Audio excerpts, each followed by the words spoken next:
ನಮಸ್ಕಾರ ಸ್ನೇಹಿತರೆ. ಅಂಗನವಾಡಿ ಕಾರ್ಯಕರ್ತೆಯರಾಗಿ ಕಾರ್ಯನಿರ್ವಹಿಸುತ್ತಿರುವವರಿಗೆ ಮೇಲ್ವಿಚಾರಕಿಯಾಗಿ ಅಂಗನವಾಡಿ ಸೂಪರ್ವೈಸರ್ ಆಗಿ ಪ್ರಮೋಷನ್ ನೀಡುವುದಕ್ಕೆ ಸಂಬಂಧಿಸಿದಂತೆ ಹೈಕೋರ್ಟ್ ಆದೇಶವೊಂದನ್ನು ಹೊರಡಿಸಿದೆ. ಇದರ ಪ್ರಕಾರ ಅಂಗನವಾಡಿ ಕಾರ್ಯಕರ್ತೆಯರ ಒಂದು ದಶಕಗಳ ಕನಸು ಕೊನೆಗೂ ನನಸಾಗ್ತಕ್ಕಂಥ ಒಂದು ಸಮಯ ಈಗ ಬಂದಿದೆ.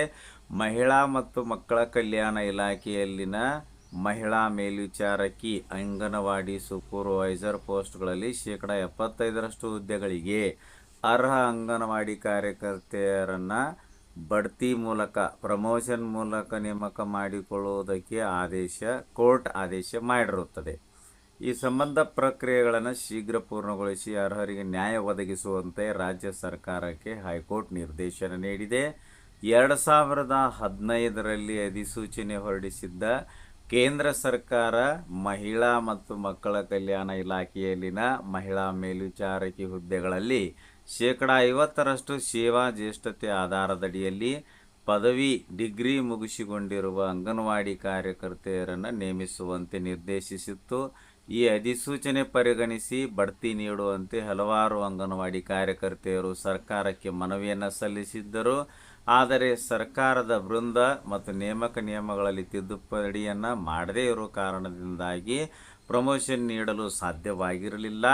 ಬದಲಾಗಿ 557 ಮೇಲ್ವಿಚಾರಕಿ ಹುದ್ದೆಗಳನ್ನು 557 ಸೂಪರ್ವೈಸರ್ ಹುದ್ದೆಗಳನ್ನು ನೇರ ನೇಮಕಾತಿ ಮೂಲಕ ಭರ್ತಿ ಮಾಡಲು ಸರ್ಕಾರ ಮುಂದಾಗಿತ್ತು.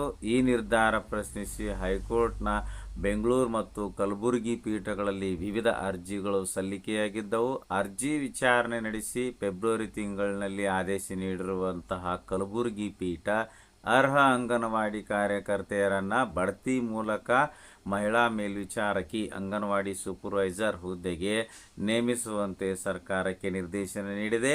ಬೆಂಗಳೂರು ಪೀಠದಲ್ಲಿ ಪ್ರತ್ಯೇಕ ಅರ್ಜಿಯ ವಿಚಾರಣೆ ನಡೆಸಿರ್ತಕ್ಕಂಥ ಹೈಕೋರ್ಟ್ ಕಲಬುರಗಿ ಪೀಠದ ತೀರ್ಪನ್ನು ಉಲ್ಲೇಖಿಸಿ ಅರ್ಜಿ ಪರಿಗಣಿಸಿದೆ. ಅರ್ಜಿದಾರರ ಬೇಡಿಕೆಯಂತೆ ಅರ್ಹ ಅಂಗನವಾಡಿ ಕಾರ್ಯಕರ್ತೆಯರನ್ನು ಮಹಿಳಾ ಮೇಲ್ವಿಚಾರಕಿ ಹುದ್ದೆಗಳಿಗೆ ನೇಮಿಸುವಂತೆ ಆದೇಶಿಸಿದೆ.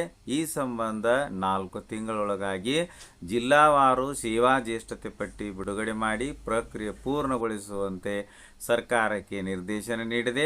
ಬಡ್ತಿ ಪ್ರಕ್ರಿಯೆಯಲ್ಲಿ ಯಾವುದೇ ಸಂದರ್ಶನ ಇರುವುದಿಲ್ಲ. ಬದಲಾಗಿ ಅಭ್ಯರ್ಥಿಗಳ ವಿದ್ಯಾರ್ಹತೆ ಅಂಕಗಳೊಂದಿಗೆ ಪ್ರತಿ 5 ವರ್ಷಗಳ ಸೇವಾ ಜ್ಯೇಷ್ಠತೆಗೆ 4 ವೇಟೇಜ್ ಅಂಕ ನೀಡಬೇಕು. ಇದನ್ನು ಪರಿಗಣಿಸಿ ಬಡ್ತಿ ನೀಡಬೇಕು ಎಂದು ಹೈಕೋರ್ಟ್ ತಿಳಿಸಿರುತ್ತದೆ. ಧನ್ಯವಾದಗಳು.